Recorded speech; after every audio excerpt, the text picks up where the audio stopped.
the difference between right and wrong, and to be posting those pictures is wrong.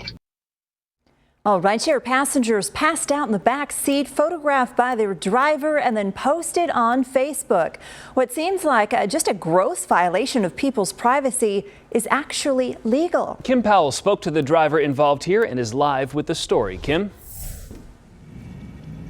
Yeah, the driver says that he has now lost his job, and he claims that he has never taken a photo of his passengers and that his Facebook account was hacked. But another rideshare driver isn't buying it, and she says that legal or not, posting someone's photo when they're in a vulnerable state, she says, is not okay.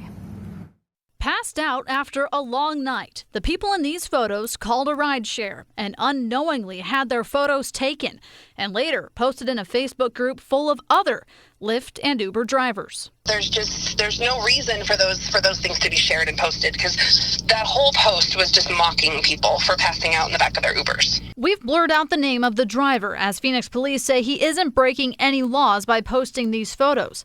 A former Lyft driver who saw them couldn't believe someone would take the photos in the first place.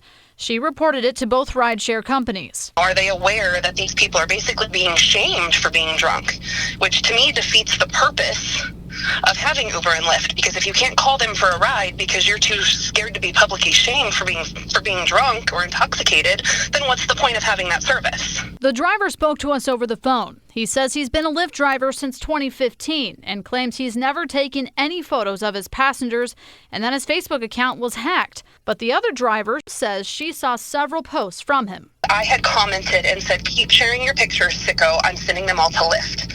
As soon as I put that comment on there, all of his posts started disappearing. The driver says Lyft has now deactivated his account and he's out of a job.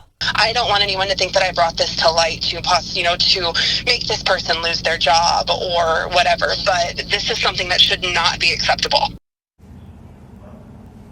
Now, we reached out to Lyft for a comment but haven't heard back. The driver says that he was not with Uber. However, Uber added that in their policy, it states that sharing another person's image goes against their community guidelines. Jared?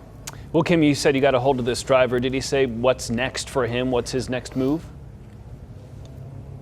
Yeah, he says that he filed a police report with Chandler Police after receiving some threats after those posts were made. But we reached out to Chandler Police and they said they had no record of taking a report from him. However, he also said that he is looking into hiring an attorney to fight the deactivation of his Lyft account.